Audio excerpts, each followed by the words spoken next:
Hi, once again, and welcome to Unstoppable Mindset. Thanks for joining us. I am your host, Michael Hinkson. Well, you can call me Mike as well. It's okay. But I really appreciate you being here to listen to our podcast today. Today, we have a guest, Michele Gennoe, and Michele is a mindset success expert, and she's written a book, which I think is really pretty cool. She wrote a book called Mindful Leadership, and I'm sure she's going to tell us about that as we go forward. And I think there's going to be a lot to learn about this. She has been an international expert and traveler and speaker on the successful mindset, which is cool. I am absolutely a fan of the concept of a successful mindset anyways. So let's get to it. Michele, thank you for being here with us, and thank you for coming on Unstoppable Mindset. Thank you, Michael. It's such an honor and a privilege to be here today with your show and to be speaking to your viewers and listeners and sharing some of my insights. And Michele is down in Australia, so we didn't get her up too early this morning, but still, uh, it's early enough. But Yeah, well, thank you, Michael. I'm glad it wasn't quite in the middle of the night. well, we do try to make it as convenient as we can. And as I tell everyone who's going to come on the podcast, it's all about you scheduling this for when it's convenient for you. So it works out pretty well. Well, would you start by telling us kind of about the earlier Michele growing up and some of that kind of stuff, and sort of bring us up to date that way? Well, thank you, Michael. And I know Americans love a great migrant story. So mine is also a migrant story, even though I sound Australian and I grew up here. My family migrated here to Australia when I was very young. So I was very lucky in many different ways, I believe, because I've lived many elements of that migrant dream that families do for their children. I was the first in my family that we know of to go to university. We grew up in a pretty idyllic area, so it was kind of growing as a town and as an area as a child, but we still had a lot of bush around us, so we were able to go running out there in that bush.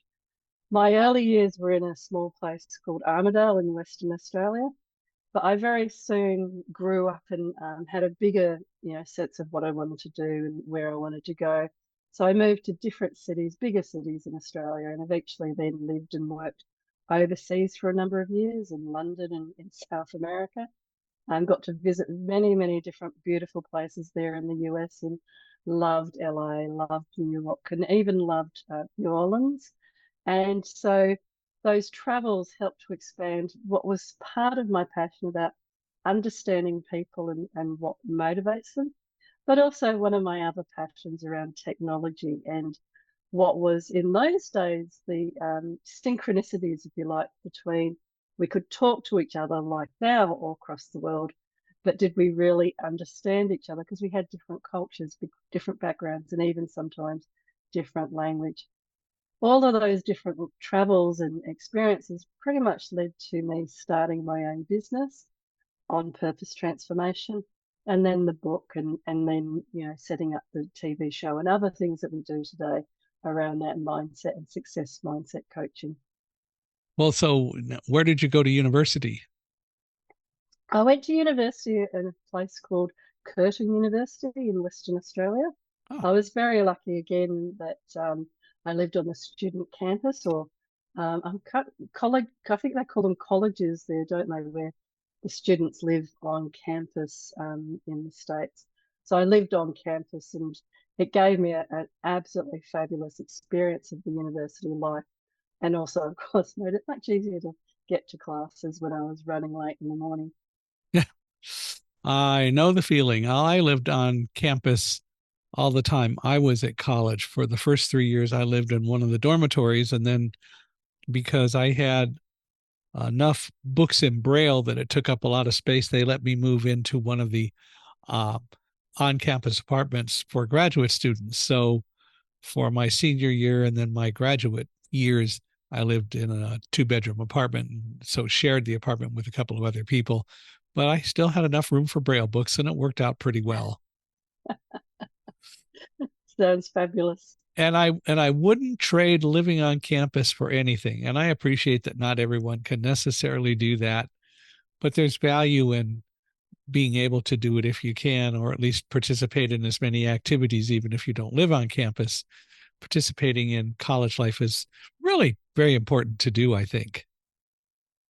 It is. I remember in my first few months, went and did a music appreciation class with just as something unusual to do. And coming from, that small town in Armidale and the quite limited environment that I'd grown up in, suddenly experiencing mods and rockers and this and that, it was quite an eye opener. And one of the beauties of that experience of experiencing and seeing different people, you didn't necessarily need to agree with them or become what they were or what they followed, but I got to experience all of those different kinds of views on life again. Yeah, which is really what it's about. It's about learning about different things that may be not typical for you, but that's okay. Yeah, yeah, everything from and might be sound a bit controversial, but yes, there were communist kind of groups on the campus at the time. Hmm. So I got to go and experience what that was at one extreme, and at the other extreme, I went to the business students who I was a part of their events and was able to become involved in that group. What was it like going to some of those events, the communist groups and so on? What did they do, or how was that different? What was really interesting for me was they just had a different narrative. I mean, now the world's a bit more complex, so people Yeah. understand that people may have a different narrative. But like I said, I'd only ever heard one view on the Vietnam War, one view on this, one view on that. So I didn't believe or disbelieve what they were saying. I just understood that those people had a different view on life. And probably the main thing I connected with was their view at that time around women and equality. And I think the only thing I really got involved with out of that whole group was what they called the Reclaim the Night marches, where we were marching even in those days to make it safer for women to go out at night. So it's interesting to reflect now because people wouldn't necessarily even think, oh, you need to march to be able to feel safe at night. Mm. But in those days, I think people were a little bit more active about their beliefs than perhaps today. Well, now today, of course, we, at least here, and I suspect in other parts of the world as well, we tend to not even really want to converse or talk about things and be as open to learning as we used to. It's, well, I know my way and I know what's right and you don't, which is really unfortunate. We've lost the art of conversation, it seems to me, to a large degree. Yeah, I think, at one of the business students events, they actually had a sexist bum competition, which again, at its time and in its place was fairly innocent, but I still thought it was inappropriate. Fast forward a couple of years, and of course it's inappropriate. But at the time when I was kind of making a statement that I understood they didn't realize that it wasn't appropriate, etc., the men and the women, Yeah. um, I actually thought it reflected badly as a business student on the association. But again, it was that for me, what I was excited about was that lens, just like the business students didn't see that there was anything necessarily right or wrong. The communist people that were really excited about that area didn't necessarily see anything right or wrong. And I was able to, and the beauty of it was I was able to go into these different worlds and meet people with different views and to keep expanding my view. I think all of us, when we're doing that stuff, we're kind of looking, well, what are my beliefs? What are my values? And what do I really think's going on here? And you're right. I think that critical thought is something that perhaps we're not maybe able to share as much nowadays because it can be a little bit more black and white. You're either one area or the other. But yeah, I think it was a great time because it was very formative for me to then understand people have different ways of looking at things and different mindsets then. So success can mean one thing for one person and something for somebody else. And nobody's right or wrong. It is just their views. That's the operative part about it. Nobody is necessarily right or wrong, and we should be open to accepting other people may have views that differ from our own. Yeah, and even the trans discussion, him, her, they, them, all of these kinds of modern day discussions, if you like, are an evolution of understanding that people have a different view and they come from a different kind of background. And then working out your values, I believe it's working out your values and what's important to you. And whether you believe what they believe or not, but respecting that they do have a different lens to things to you. Yeah. Well, so what did you get your degree in? So my degree was actually in marketing of all things because I've never actually then gone and worked in marketing, um, I hear which is you. quite funny. But I've met so many LinkedIn coaches that did degrees in biology or whatever now that I think the thing about marketing that I probably took away the most was how much psychology had to do with influencing people to buy and what they brought and how they brought it. So I think understanding that perhaps, again, those influences and how marketing and advertising, the whole aim is to tap into people's influences and then have them buy those services and products. Uh-huh. Yeah. Which is what marketing is really all about. It is, it is. It's convincing you need something even if you don't necessarily need it, and then Yes. uh, selling ice to the Eskimos, as they always say. Well, they need them. You got to have refrigerators. You do, you Everybody knows do. that. Well, Well, and nowadays it could be, Evian ice as opposed to normal ice. yeah. Well, did you get it advanced degrees or did you stop at bachelor's or what? No, I did. It wasn't quite as exciting because I was working, and so when you're working and studying, it's a little bit harder, as people know. So I Tis. did an advanced degree in international management, and in those days and at that time, I was looking at this concept of, isn't it fabulous that you can literally do business anywhere in the world now? But if you send them a fax or an email or whatever, will they understand what you're saying? Not just even if they can read and write English, but will they understand the nuances and the context? So I did some postgraduate, and that's what my thesis was about, was the rise of globalization and localization. And funnily enough, all of the data and the technology and the big companies have still been talking about that phenomenon. Like that's called different things now, but that same sort of AI and the growth of this and the growth of that. But that same concept for me of you can use different technology, but people are still essentially people at the end of the day. They want to have children, they want to have good lives, have a good job. So the human drive, if you like, is kind of this constant throughout the changes with technology and the ways that we work.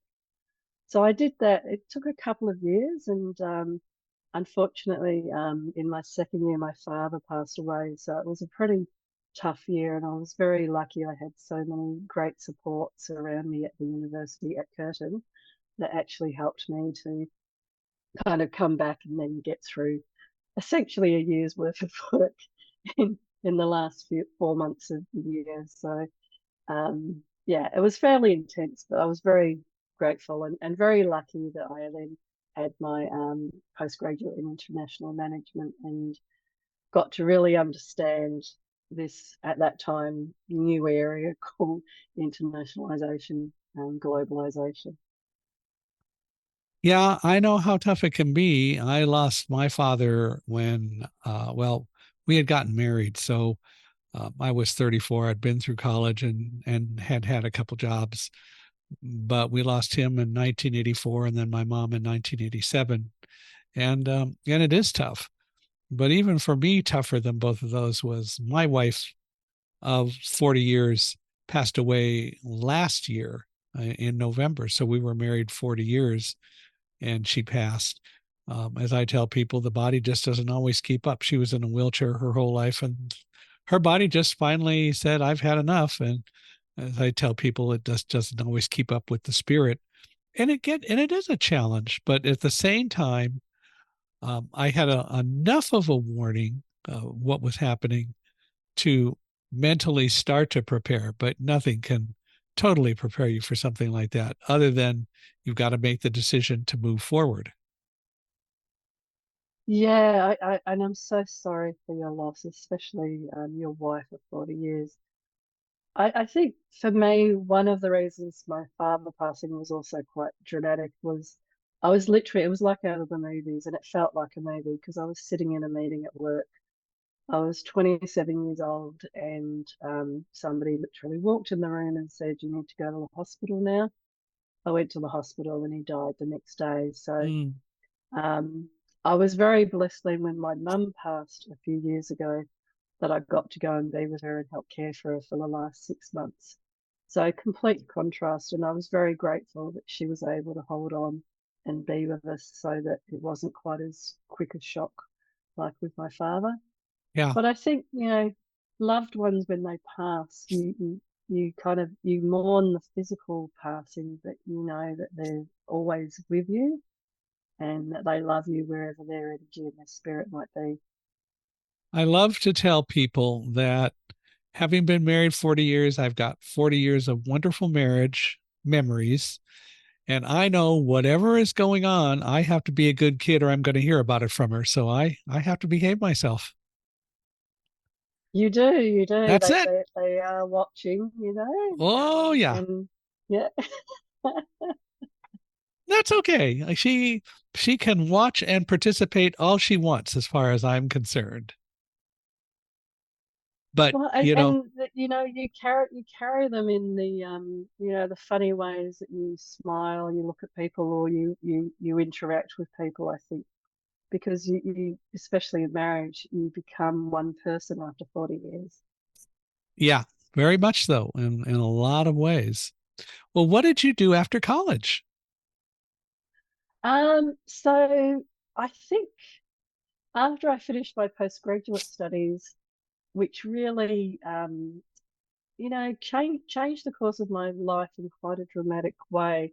I'd pretty much been talking about traveling and seeing the world up until that point, but not really had the impetus. And then, of course, with my father's passing, I then was thinking about going and seeing the world. And then I had some memories that I'd suppressed up until him passing come back. And when those memories came up, it seemed like even more an appropriate and a right time to then leave what had been fabulous up until that point, but go and live in a different state called Victoria or Melbourne here in Australia. And at that time, I was able to use my university. I'd been teaching and lecturing at Curtin by that point when I was doing postgraduate studies. So I was very lucky. I kind of soft landed into Melbourne and taught and worked at Melbourne University in Queensland and Monash. So I started, even though I don't think I'd quite chosen, I still started down a bit more of an academic path at that point, and then landed in a company. It was called Walmart back then, which gave me the opportunity to kind of grow not just my career, but again, my understanding of how international business worked at that point and how and wool clothing and Walmart was one of the biggest brands in the world at the time and how they had actually marketed. And so I was working in their international textiles area and able to really see big companies, big budgets, and big brands and promotion at work around the world.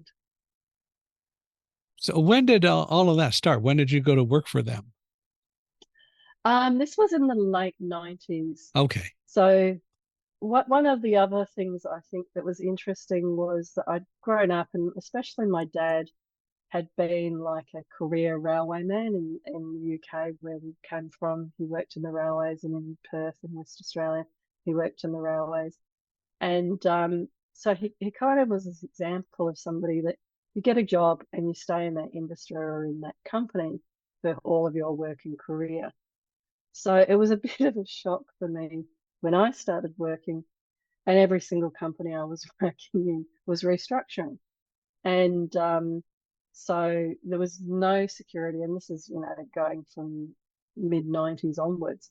There was no security, no this, no that. So all of the constructs, if you like, all the belief systems, the lens, like I was talking about earlier, that my dad had kind of shown me, this is what it's like when you go into the workforce. When I then got into the workforce, it was nothing like that. And there was disruption after disruption after disruption. And I think in those early days when I first started working in the universities and then in the industry, like with Walmart, one of the things that shocked me was that people didn't have guaranteed jobs. And this is now, I'm talking about like late 90s. So this, what we might think of as a new phenomenon post-COVID now, has actually been around, I think, since I started working. Several people on our podcast have talked about these very same kinds of things, and I always ask, and I'm very curious about, why did things change? Why did we get to a new environment where people didn't stay in jobs and things became so much less secure? Do you have any notion about that? Um, I actually have a few different thoughts on it. I think one of the main one being that there was that sense of loyalty from the company to the employee and the employee to the company that we don't have now. Mm-hmm. And again, it's not just a recent thing where people have realized, oh, I can't go any further in this company or in this job, so I need to leave to be able to further my career. I think that even back then, companies, and especially in my view, working with so many different companies, had such poor people and culture or HR experiences that didn't really understand that there was a lot of lip service given to the importance of the Mm-hmm. employee, etc. And in marketing, taking it back to my very first love and passion, what they talk about there is, it takes $3 to get like a new customer and $1 to keep them. So your investment in like an employee or somebody that's working for you should be that $1 every year. But I think even back then, companies didn't invest enough money, and so they were happier investing $3 per new employee to bring them on and all of that recruitment, etc. But And you fast forward to today, and it's even worse. yeah, it's not following through and as you say, investing in the same way.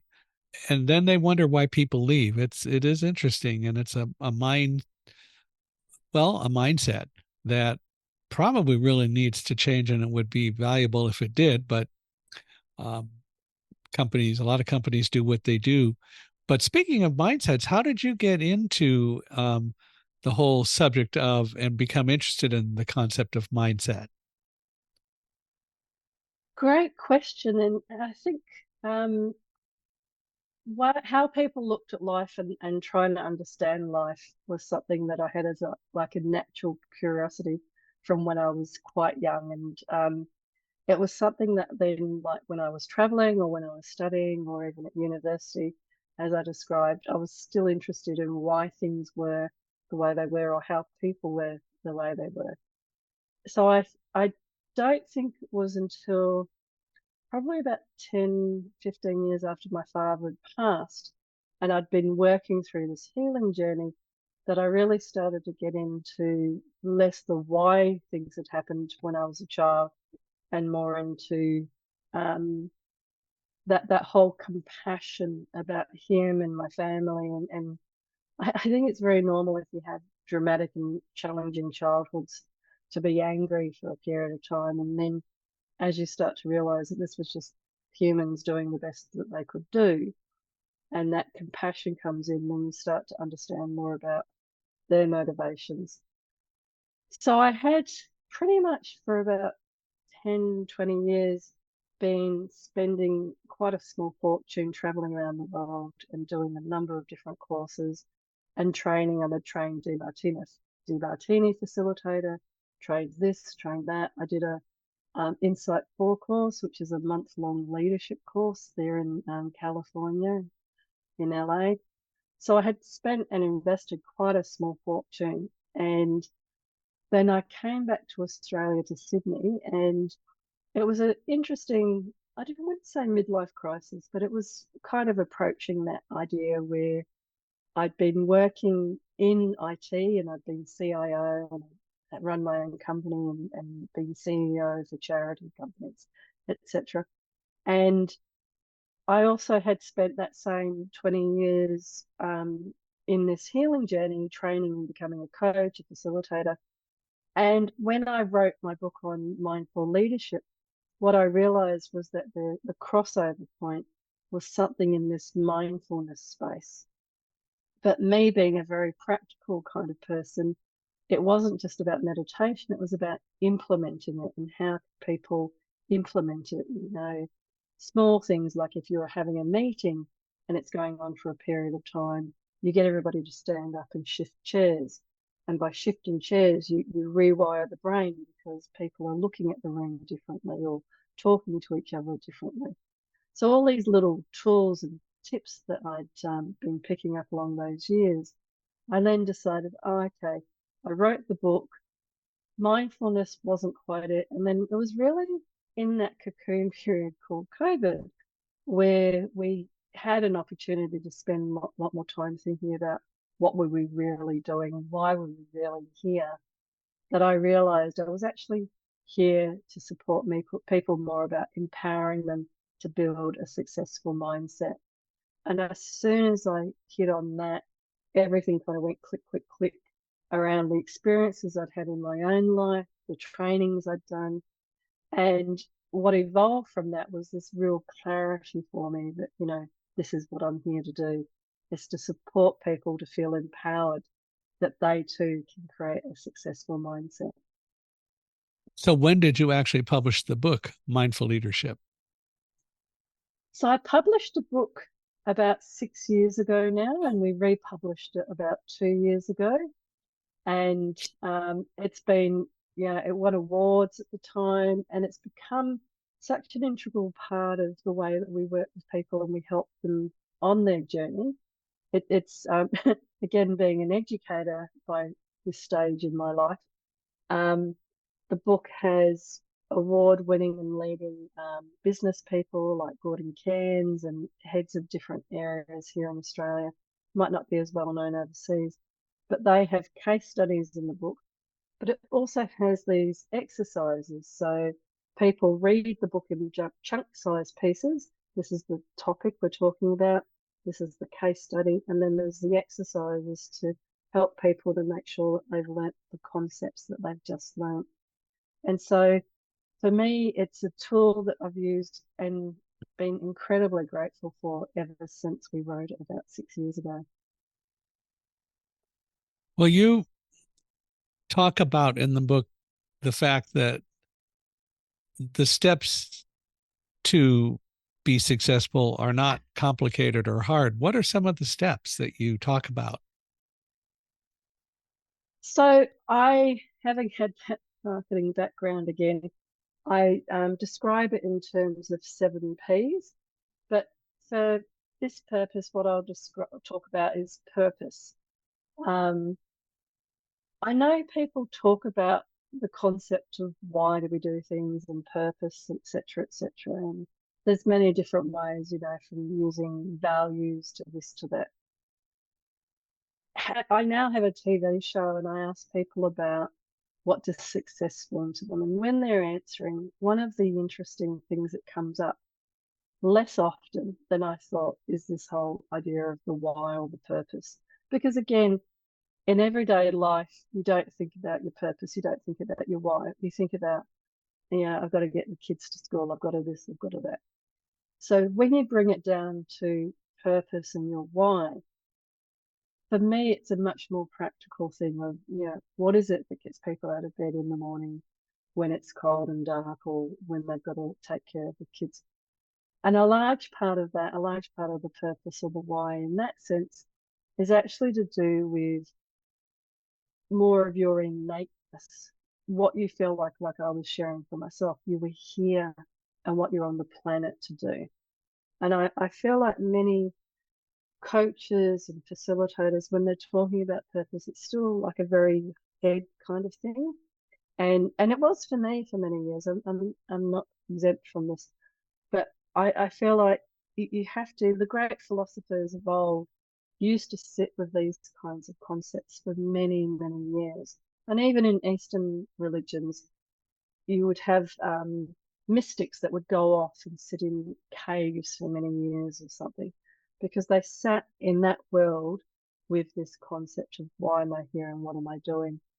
And I feel like for me, my book and the way that it helps people to understand how they are as a mindful leader helps them to connect in a deeper way and in a very practical way with what is their purpose, their essence for why they feel like they're here. And it may be to raise a family, it may be to support some loved ones, older or younger.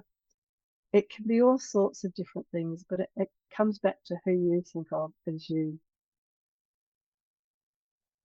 How do you teach people to become a little bit more introspective and analytical to think about these things? Because most people say, I just don't have time to really stop and do that sort of thing.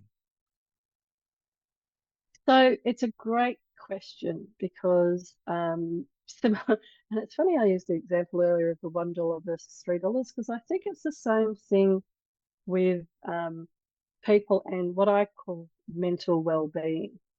So I'm not talking about mental health and that's for professional, other kinds of professions. I'm talking about well-being and mental well-being. So do you spend the $1 on your mental well-being or do you wait until you're a bit wobbly and spend the $3? So we have a program called the Mindset and Makeover program. And in a similar way to what I was saying before, it's very, very practical. So we cover the three areas of resilience, of purpose, and of influence. So these three foundational areas help people. Influence is the easiest one to talk about. It's very much with when you're connecting with who you are and why you're here, you then project that in your social media and your this and your that and your LinkedIn so that you're presenting a congruent, and the key here is congruent image about who you are to the world. So you're not kind of different people to different things. And unfortunately, most people live like that. They live like I'm a mum over here and I'm a dad over there and I'm a this and a that, but they're not a congruent, I'm Michael, I'm Michelle, I'm Tom, I'm this, I'm that. That the label of who they are or what they do, more importantly, defines them. So that's very much about, the influence part. The resilience part is helping people to implement more and more of those, or companies as well, because we work with companies to implement more and more, like I shared about the HR policies. Well, you want to spend, $1 to keep somebody rather than $3 to lose them. Most people leave because they've got bad managers. So what kind of management leadership training do you have, especially around EQ to help managers? And then the purpose part I spoke about, where helping people, you know, really to take the time. We don't have obviously the time to go and sit in caves or to spend that kind of time going in depth. But what you can and what we do influence people with is taking time away from devices. I like to describe it as when you were a child and you were playing, out in the backyard or this or that or whatever, you were in that kind of free flow and that time standing still space. So as an adult, what we want to do is recreate that sensation so that you actually have the opportunity then for your brain to kind of reset and to allow that creativity to come forward. Well, all too often we just don't take any time during the day to think about what we did, what we're doing. We're we're not taught to be introspective or analytical, and I think that it's important that we work on doing some of that, so that we can really look at what happened today and how'd that all go? Why did it go the way it did? What do I learn from that? Because ultimately, I have to teach myself, whoever I am, what to do to go forward. And people can advise me all day long, but I still have to be the one to teach myself to do it. You're so right. And I think one of the key areas within those three sections that we work with people on is this level of self-talk. So it's not just throughout the day going, oh, I could have done that better or I should have done that better. It's actually throughout the day picking yourself up when you're doing that and going, well, why did I think that way? Why was I hard on myself? Why did I expect differently? And helping people to be the funniest thing, but after all these years and all the different things that I've done, the key to everything that I've found is actually kindness. And a lot of what we're doing, even though it's quite practical tools for the business, for the individual, what I've found is that actually we're teaching people at its essence to be kinder. And it sounds quite terrible, but it's actually so true. Just be kind to yourself. Be kinder in your companies. Be kinder if you're leading people. They are having a tough time just like you. And everybody needs to just be kind.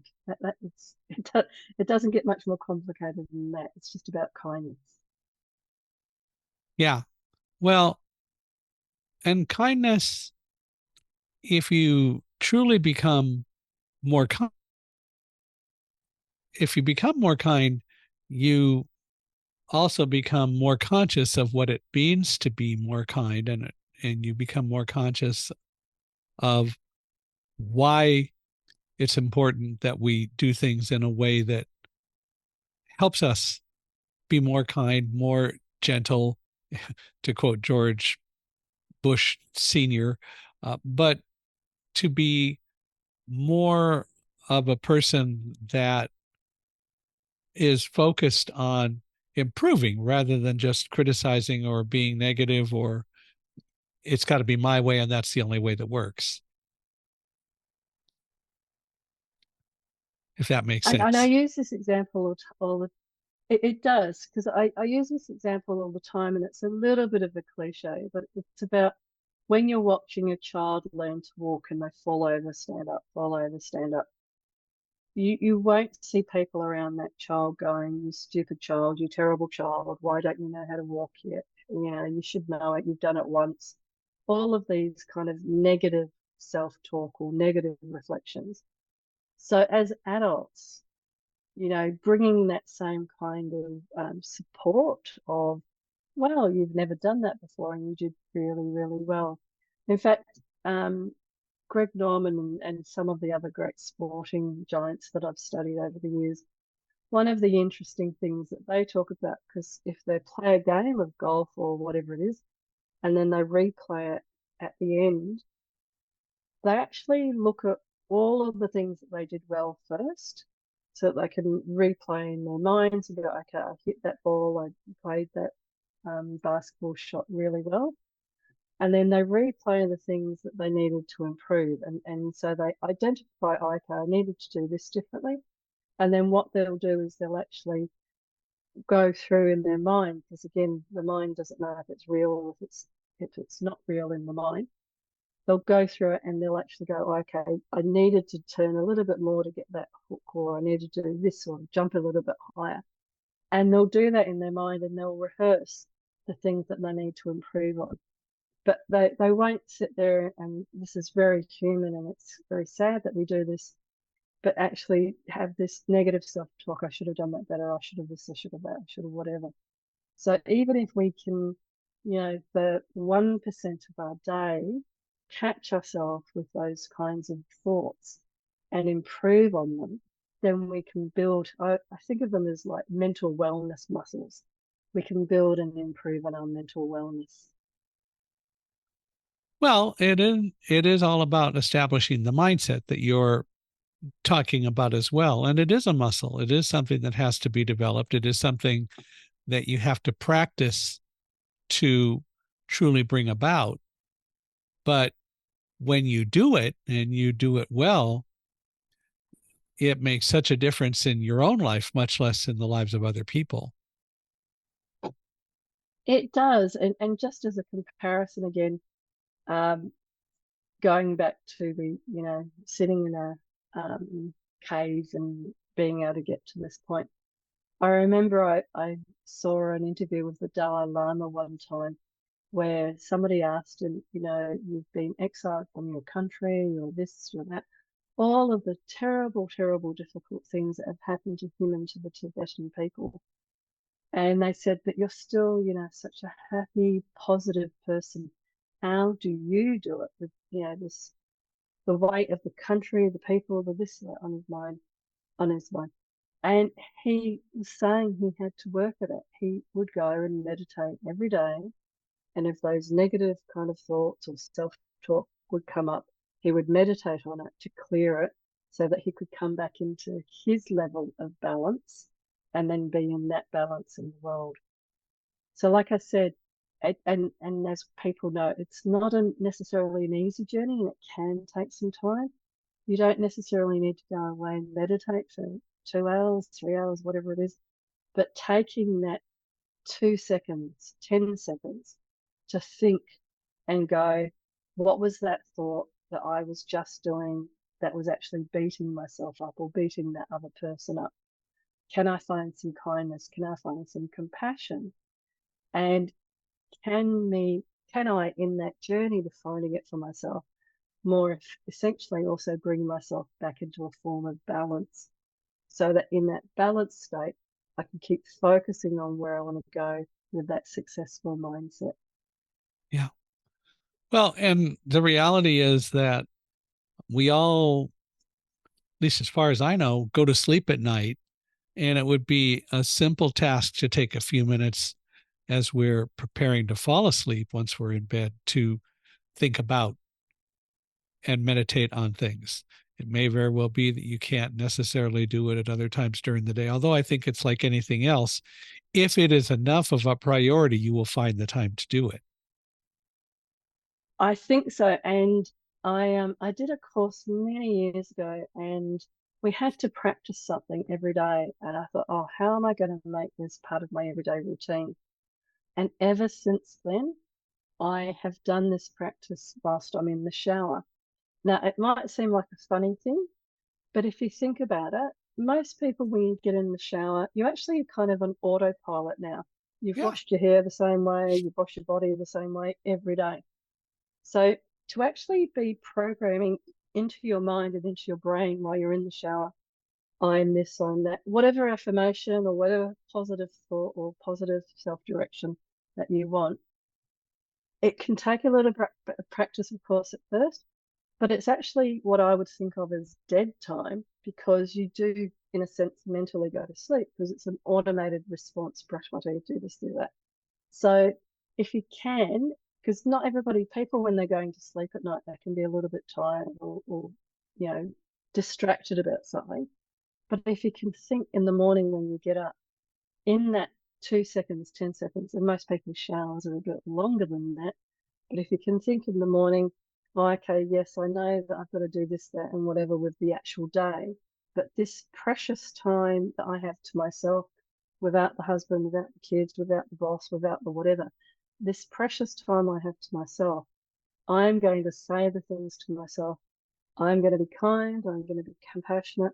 I've got this. I'm going to focus on the positive things today and I'm going to be okay. Whatever the affirmation and the words are for you, that will help you to keep building those muscles and then, taking it from outside of the shower that every time you open a door, as you open the door, oh, this is the opportunity for new opportunity. This is the opening for new opportunities to come into my life as you open the door. There's lots of little tricks that you can use at work, at home, wherever, to actually start to program in that positive mindset. Yeah. And there's no magical, it has to be done this time or at this time in this way. So I like to do a lot of meditating when it's really quiet. And um, the shower, I can tune out the shower, but it's still not the same as when it's quieter. But that's me. And I think that you raise a very good point. And there is, for whatever length of time you're in the shower, um, it is time that you are doing something very automatic. So you could you could teach your mind to look at other things while you're taking the shower. Exactly. And in the same way as you're opening a door. So these are just different examples because I know many people talk about before you go to sleep, have a gratitude journal, have a this, have a that. And I also hear many people say that they'd love to do that, but they forget. Yeah. Whereas in the morning, you can be a little bit more awake or more focused on what you're going to be doing for the day. And also, importantly, focused on how you want to be showing up for you during the day. Because you may be going, I'm having a little bit of a tough time here and I'm so busy. I've got no time for me, Yeah. no time for all the things I need to do for me. I'm just there for the family, the job, the this, the that. So whether it's opening a door, doing it in the shower, find what works for you as a simple everyday prompt that doesn't need you to do something extra on top of what you're already doing. Yeah. The reality is, if we really could analyze everything about our day, we could find time to do this. But it's a matter, again, of making it a priority to do that. And that's the key word, the priority. And that's why I like to use that marketing example of, $1 versus $3.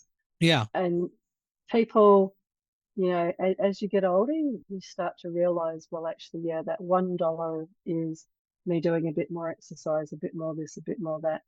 And so you make more of an effort. But, especially for younger viewers or younger listeners, recognizing that the sooner you start those positive behaviors and look at building a positive mindset, you build those habits into your everyday life. Well, when did you start your own business and go strictly on your own? So I've been doing on purpose transformation now for 12 years. I can't believe how quickly time flies. It's pretty amazing. And I was thinking about it when I was reflecting for the show and the journey that it's kind of been on.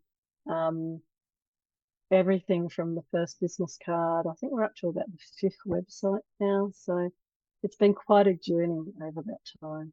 Yeah. Well, and and it's keeping you busy. And you've dealt with people all over the world. You've had the experience to do that, and you've been able to consult for and with people throughout the world and helping people learn this whole concept of successful mindset. And you also started a TV show, as I understand it. Yes, yes. One of the interesting things to come out of COVID. So as the world, as we all were shutting down and learning to live differently, much more in this online world, like here through this medium.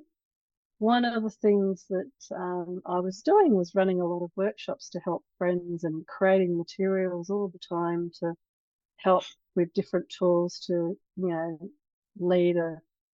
I wasn't even successful, but it was about getting out of the fear mindset that people were in, out of fear about what was happening and into more of a stabilized, I'm going to get through this mindset.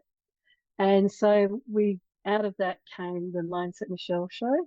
And it's been such a joy interviewing people and technology now. Wow, what an opportunity. Hmm. interviewing people from all over the world, spreading this vision of, I see the show as like a lighthouse in amongst social media. And there's so much negativity in the world, and so much negativity being shared across the world that the show is like this lighthouse of positivity and positive information. And everyday people and not so everyday people come on the show and share about how they have created their successful mindset. And like we've talked about today, they share their tools and tips and suggestions, everything from sleeping better through to laughter. We've been very, very lucky. And, I've been very surprised with sometimes like I had a paraplanner that came on the show and had her 3-step process for creating a successful mindset. And so I've been blown away at the incredible people coming on the show, sharing their gifts, sharing their experiences, and being part of this lighthouse of positivity, sharing how anybody, I believe, in the world can create and be empowered and create that positive mindset for themselves. What are some of the common themes that you hear from people who come on the show? So interestingly, I never really heard, and I thought I might heard people talk about money and then give a caveat and then come back to money and then give a caveat. But I guess one of the things that has been really interesting is people coming on the show, and the theme is the main theme has been about that again in a strange way being about empowerment. So it's about having that freedom to choose when they're working and how they're working. So whether it's a CEO of a company or a small business owner, the themes that they keep talking about, and I think it's one of those things that's going to come up more as a societal trend, is this focus on time. How much of my time can I control and can I choose to do things in? So people are not necessarily saying that they don't want to go to work or they don't want to work for this person or that person, but even the working from home phenomenon that has come through now with people that I interview that are working in companies or running companies, the theme keeps coming back, the underlying parts, that freedom around choosing how and what I do with my time and when I do it. And I think that the second biggest theme is still about joy.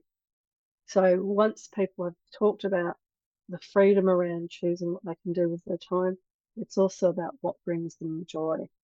And for some of the luckier people that I've had on the show, they obviously are only now doing things that bring them joy and working with clients and working in organizations that bring them joy.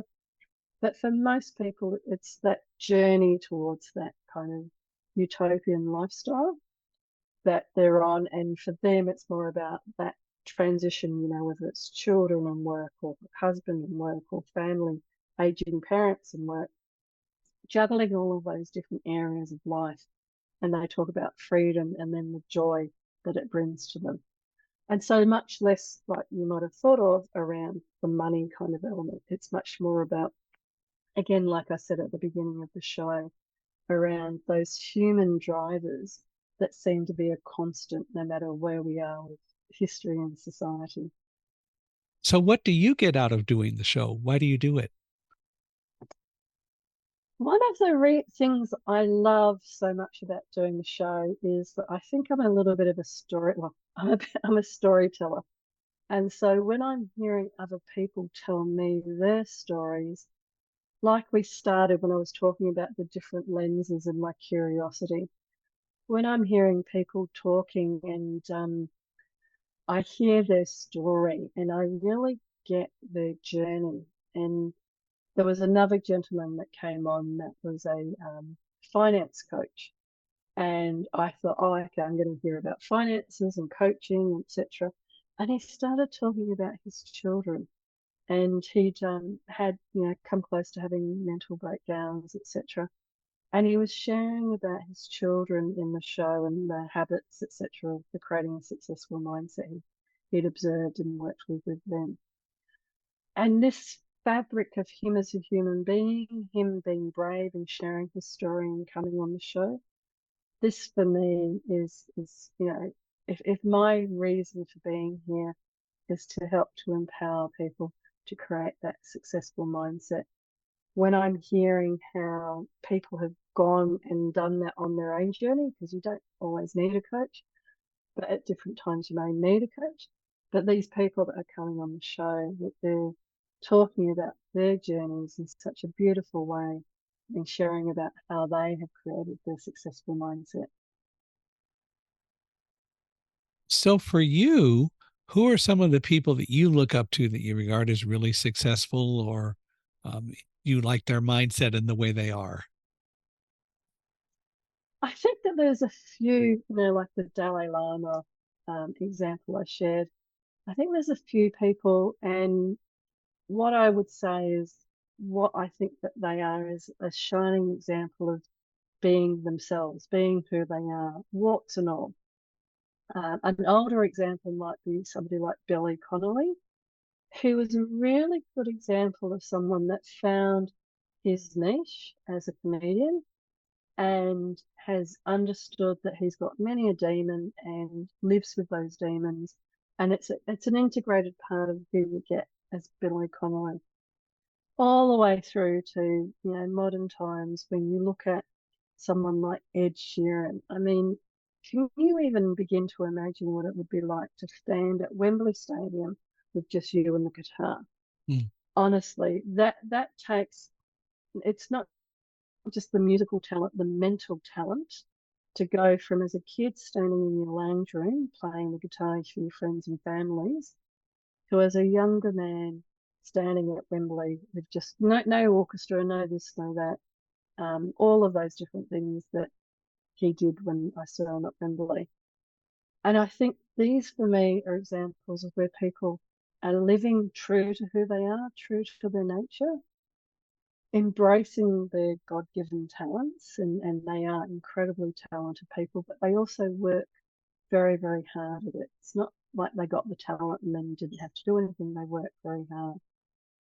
But they also have that roundness, that wholeness, if you like, of sharing who they are as well.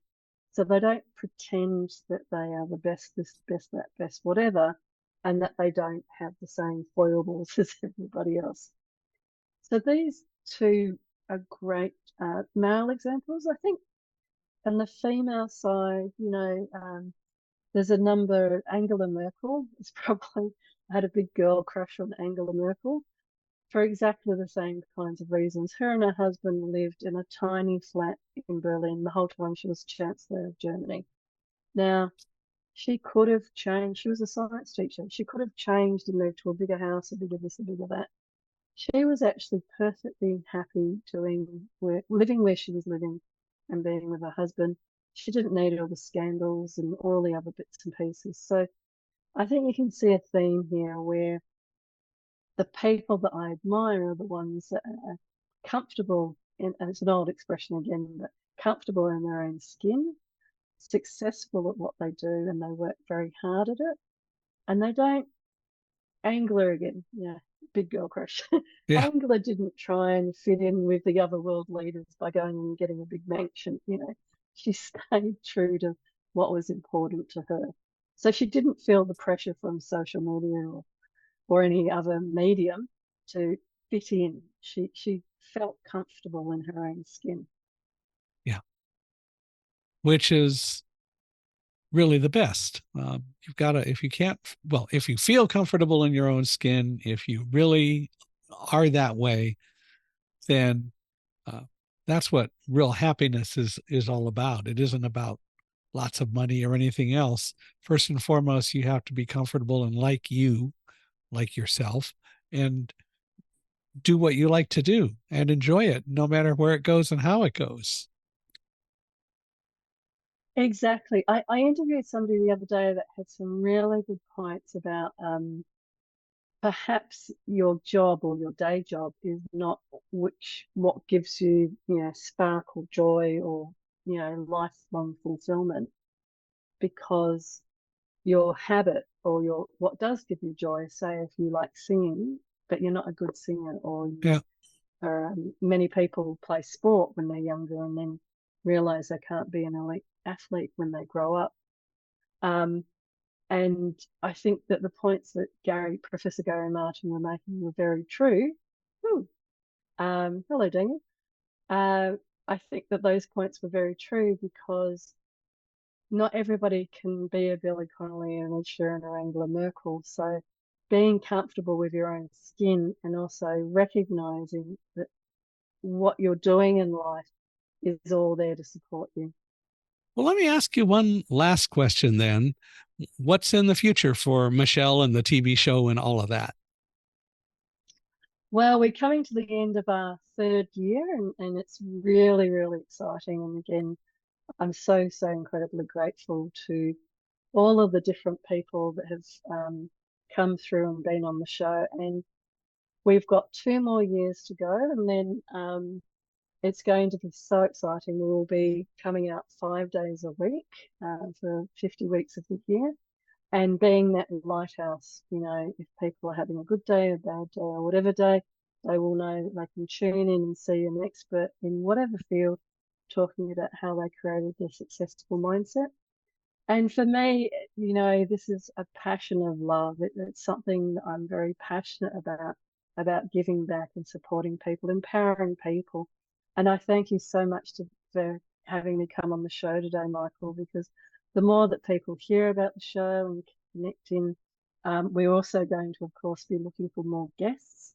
So if people listening and want to come on the show, then please reach out. We're always happy to have more people come on the show. And my passion and my dream is that one day, anywhere in the world, if somebody goes, I'm not having that great a day, I need to have a bit of a lift. I need to, reset and come back. I don't have a door handle or a shower nearby, and it's not the end of the day. I can't meditate. Um, but I've got, 5 minutes on this bus, and they'll tune into the show and listen to somebody talking about how they had a tough time, but they use these tips and suggestions to create a successful mindset. That would be my vision for where we go next with the show. Well, I look forward to having the opportunity to be on it next weekend, Yes, I'm looking which will be forward to fun. talking to you and asking similar kinds of questions of you, Michael.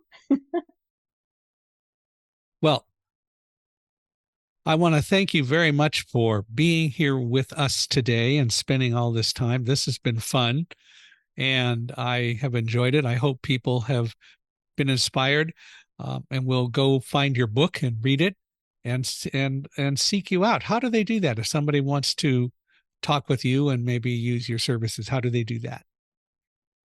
So the best way to contact me is through LinkedIn. So Michele Gennoe. It's Michele with one L for those people listening, and then Gennoe is Gennoe. There's also my website is called michellegennoe.com, so it's fairly easy. You can also get the book Mindful Leadership on Amazon, so it's available through that in wherever you are listening to this in the world. Cool. Well, thank you again for doing this. And I want to thank you for listening to us today. We really appreciate you being here. I hope that Michele has given you some good things to think about. I appreciate you being here as well. If you'd like to reach out to me, I would love to hear from you, hear your thoughts about the show, hear your thoughts about anything else. And of course, if you know anyone else who might be a good guest, Michele, same for you. Would love to hear from you. We're always looking for more guests on Unstoppable Mindset. You can reach me at Michael, Michaelhi, at accessibe, accessibe.com, or go to our podcast page, www.michaelhingson.com/podcast. And Michael Hingson is Michaelhingson, all one word. So love to hear from you. And wherever you're listening, please give us a 5-star rating. We value that very highly. We really appreciate all the inputs and all the things that people have to say. And we especially do, of course, do love 5-star ratings. So I hope that you'll give us one as well. And Michele, one more time, thanks for being here. And we're really looking forward to people's comments and seeing you again next weekend. Thank you so much again, Michael. It's been an absolute honor and such a privilege to be on your show. And to all your listeners and viewers, thank you. I really appreciate you listening today, and God bless you and wish you all the best for the future.